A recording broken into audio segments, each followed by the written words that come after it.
Recently, I had to do a ground mission with a buddy, and it involved a fairly lengthy flight down to the surface of microTech. Now, unfortunately, I'm going to cut out the footage where we're at the crashed reclaimer, because if you haven't been there, if you haven't played there, it basically is not so much Star Citizen as a PowerPoint presentation of Star Citizen. The frame rates are really, really bad there, but getting down there, not so bad, very picturesque, and it kind of got me to thinking. A long time ago, we used to have an interesting smuggling system in the game where, and we're going back a ways now to when we still had Delamar and Levski still worked, and of course that in and of itself is a bit of a meme. There was a week when my character was literally just trapped on Levski. I couldn't get out because all the elevators were broken. Memories. But it used to be that you could pick up a smuggling mission in Levski and anywhere else where there was kind of illegal things going on. So any of the breaker yards, anywhere in the system, all the way down to Grimhex. But what you could do is if you chained the missions as you were traveling through the system together, you could actually pick up packages and then just kind of make a loop around all these illegal sites and then come right back up to Delamar. And if you'd picked up enough missions along the way, you could smuggle into these locations just one package that you carried by hand, but you'd almost come out with 75,000 credits. And it was just like a fun little smuggling run, but also the NPCs would still interdict you back then. This is before interdiction kind of went on hiatus for a while, because I guess they realized it was causing 30Ks on the server or some problem here or there. And so you had this kind of fun smuggling loop that you could kind of do for a very short window, and it was interesting. It was rewarding because it wasn't so much based in combat as it was based in the idea of kind of like flying the Millennium Falcon, and trying to just avoid any Imperial entanglements. And so it was fun. And recently, someone kind of was talking to me about this video that they were watching where people were taking the stealth bomber, the Eclipse, and they were basically running it without shields, without guns. And people have put together the technique of dumbfiring these torpedoes, so there's not even a lock-on indicator hitting people, blowing up their ships. And I just thought, wow, that's awesome. That's so awesome. Of course, I'm sure that some people on the receiving end don't think so, but I thought it was really cool. And it kind of got me thinking about those old days of smuggling again, and along with the lengthy flight into, basically, I forget what the mission is called again, but down here on microTech. And I thought, wouldn't it be cool for smuggling if we kind of came back to it? And what we did is we created these missions where they would start at Grimhex, the obvious place where a lot of illegal goods are, but you could pick them up at different places. And it would involve cargo containers full of illegal items that somebody at microTech or Area 18 or whatnot is in the market for. Originally, there was supposed to be a bartender that was going to hand out some illegal missions, and I guess I'm not sure if they ever did finish putting him in here on microTech at the nightclub, but I haven't really seen hide nor hair of him when I've been doing criminal missions, so I don't know. Maybe it just didn't pop up for me. But what we could do is we could have missions where, let's say there is an area above microTech, above, say, 2,000 meters, where ships are automatically scanned as they are coming into land to verify if they do or don't have illegal cargo. So what you would have to do as a pilot is you can't just quantum into microTech anymore. You have to kind of get close and then manually fly into microTech at very low altitude underneath this umbrella of scanning and then get to the landing site and request a landing and just kind of hop in. Kind of a little bit like Elite Dangerous, when to smuggle you would have to kind of get in manually, request a landing, and get in past before they get into the station before they could scan you, and basically put your ship down. And that's how you would smuggle in the game, at least back in the day.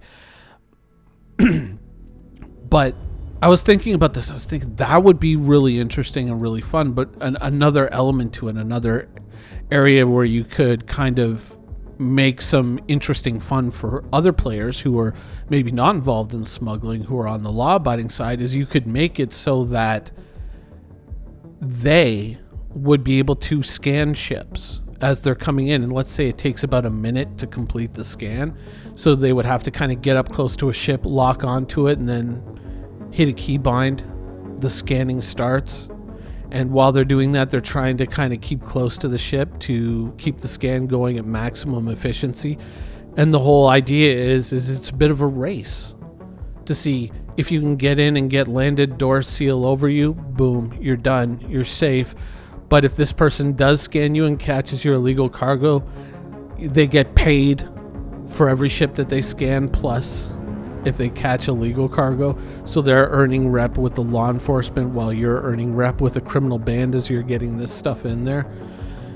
And I was just thinking that would be really interesting. It would kind of bring some of those Eclipse mechanics in, because all of a sudden you would have to start to think about things like, well, if I'm going into microTech, maybe I do want to get myself one of those ship paints that's all in white, and I can use no shields, no guns, or maybe purchase items that deliberately drop my signature as low as possible. Learn to use the power settings in such a way as to drive the signature down, and then just try to creep in that last few kilometers and sneak up, and then just pop up and plant myself down on the landing pad and more or less get away with it. And it becomes a bit of a cat and mouse thing. I thought that would be really rewarding and really interesting. Certainly another way to bring back, if you didn't want to do it formally through a mission, but if you wanted to bring back, let's say, the old Jump Town. You remember the old Jump Town, not the new Jump Town, but the old way that wasn't so structured and like, here's fun, but we've packaged it in our own way. But what if you could then make the choice to go to Jump Town and maybe invest a lot into drugs, knowing that there's going to be a huge market for that on microTech, but you've still got to do that whole little sneaky flight in and then plant yourself at the landing bay. That would be interesting. That would be an interesting way to kind of organically bring smuggling back into the game. It would require a little touch up here and there. It would require the insertion of a few mechanics, though I think they would be relatively minor ones. But, what do I know?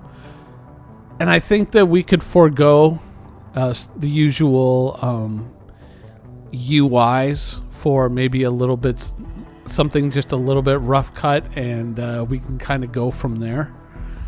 Just something that is justifiably a tier 0 implementation, not like visually it's very polished, but by the way, it's still a tier 0 implementation, which is kind of where Star Citizen implements new things, but they have to make it look as pretty as possible, because they want to give the casual viewer or the casual kind of examiner of Star Citizen a very positive feeling about the state of the game, rather than, what is currently going on.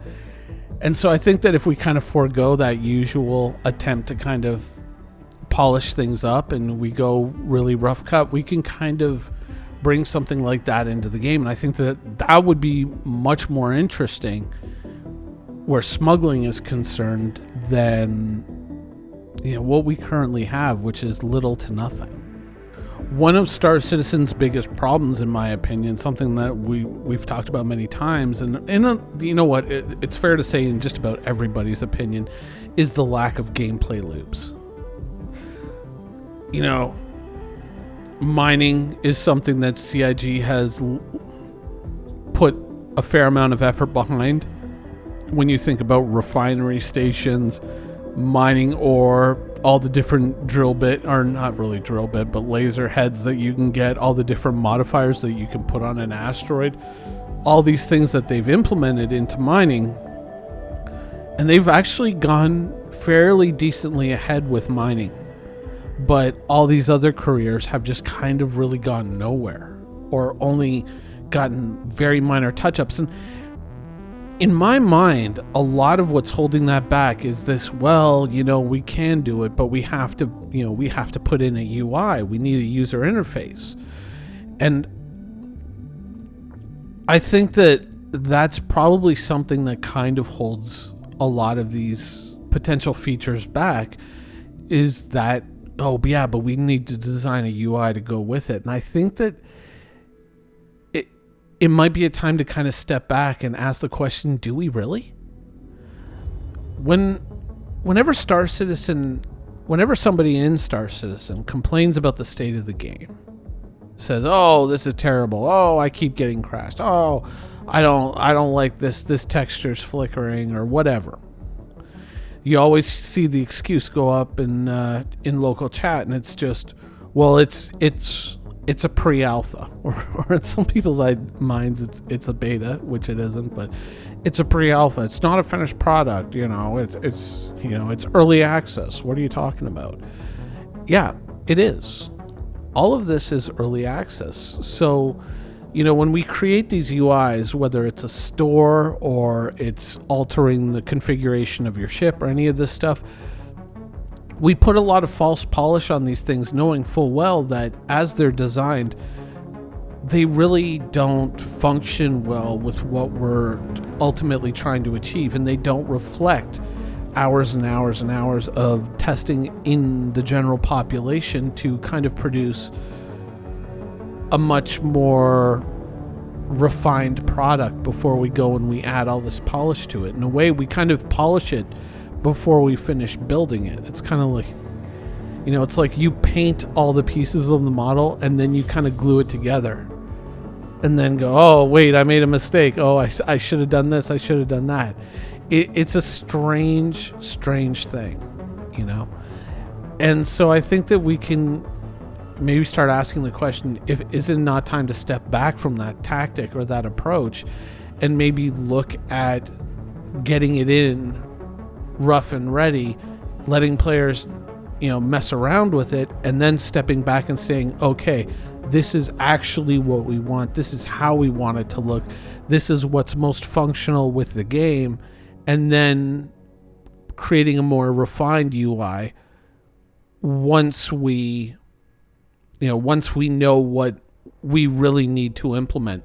Beyond the idealization of what the UI should be, we should inform that with actual gameplay in the persistent universe by the players, and not just by internal testers, or not just something that looks attractive to the eyes of one person or another.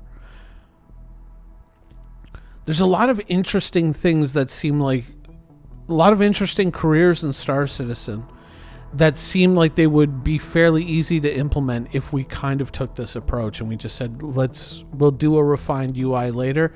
This is a tier 0 implementation. The UI should reflect that. Now, I know that there's always going to be that fear that if we don't have a refined UI, then Star Citizen doesn't look as pretty. If Star Citizen doesn't look as pretty, maybe we don't sell as many ships or whatnot, or people might accidentally think that this is an early access game, which it is.